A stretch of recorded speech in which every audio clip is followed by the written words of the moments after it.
You ask Tiger to solve. This deals with linear equations with one unknown. The final result is x equals -37/3.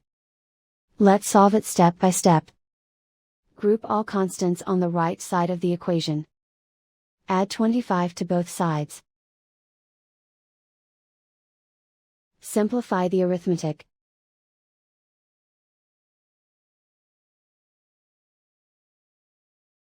Isolate the x. Divide both sides by -3. Cancel out the negatives. Simplify the fraction. Move the negative sign from the denominator to the numerator. And so the final result is x equals -37/3.